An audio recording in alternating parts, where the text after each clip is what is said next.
thing I want to point out is it appears to me that especially in the Middle Eastern countries where the Shiite Islam is very strong, where they believe in the doctrine of the 12th Imam, who is supposed to be the Mahdi to appear, that they are beginning to believe that it's connected to this white horse rider. And I think that it's bizarre, but it's also extremely interesting because, again, to traditional Christian theology, the white horse rider would be the man identified as the Antichrist.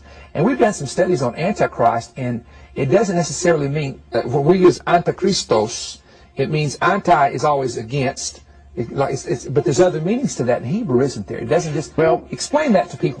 I mean, some people have the idea that Antichrist means that he is an imposter, a prototype. He's saying he's Jesus. Right, he's saying I'm the Messiah, etc., etc. Right.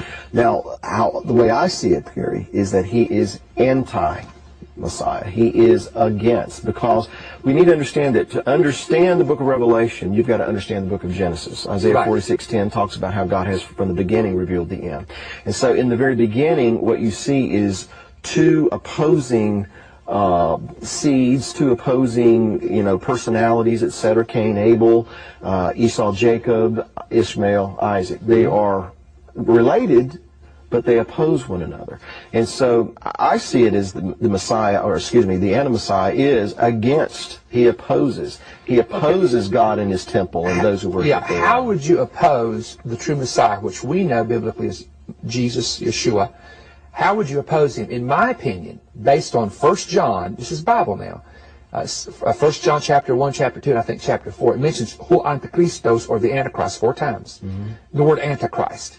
And it says it's the spirit that denies that Jesus is the Son of God. Right. So how would you be against Christ, against the Messiah? By denying his relationship with the Father. Right.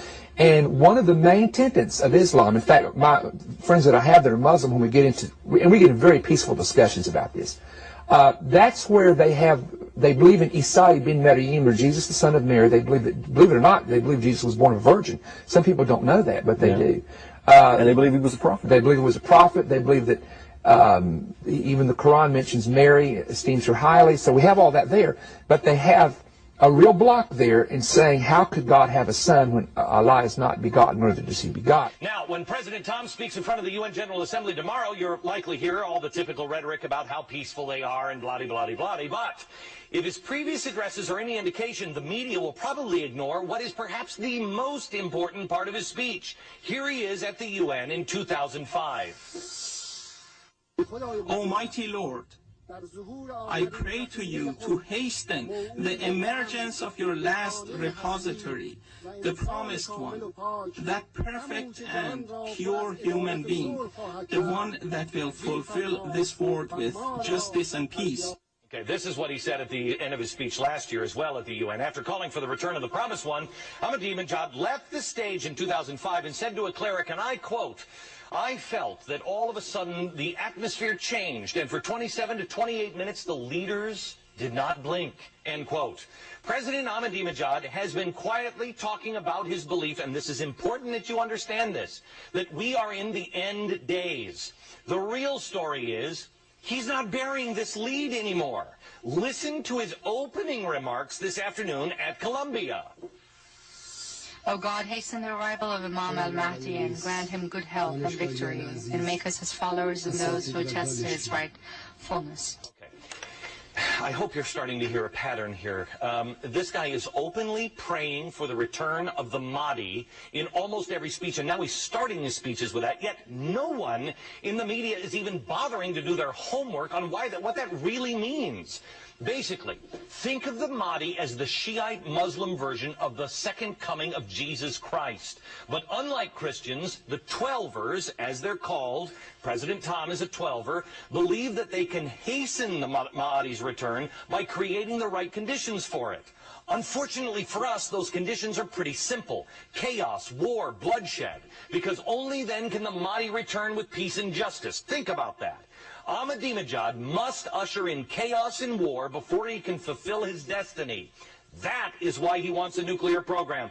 That is why he threatens Israel in the West. And that is why he's killing our soldiers in Iraq. To him, the United States is the only thing stopping the war and chaos that he needs. And believe it or not, that makes us the great Satan otherwise known in the West to you and me as the literal antichrist. When your politics are your religion, it is impossible to understand one without first understanding the other.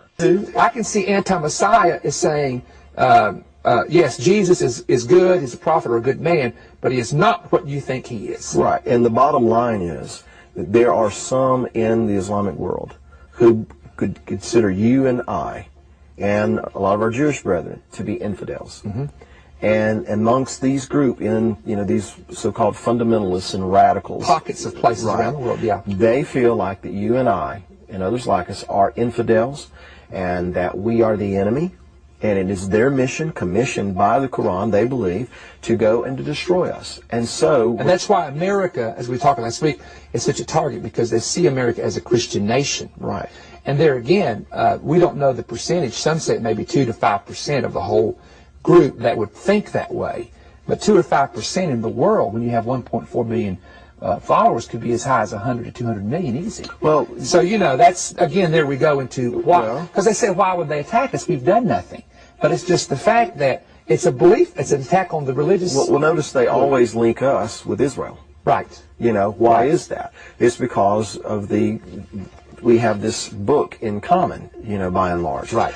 Well, the other thing I felt was that evil men, evil people, are going to try to do evil things to us and to others during the last part of this year. I don't know whether it'll be in the fall or September or later on, but it'll be the second half somehow of 2007.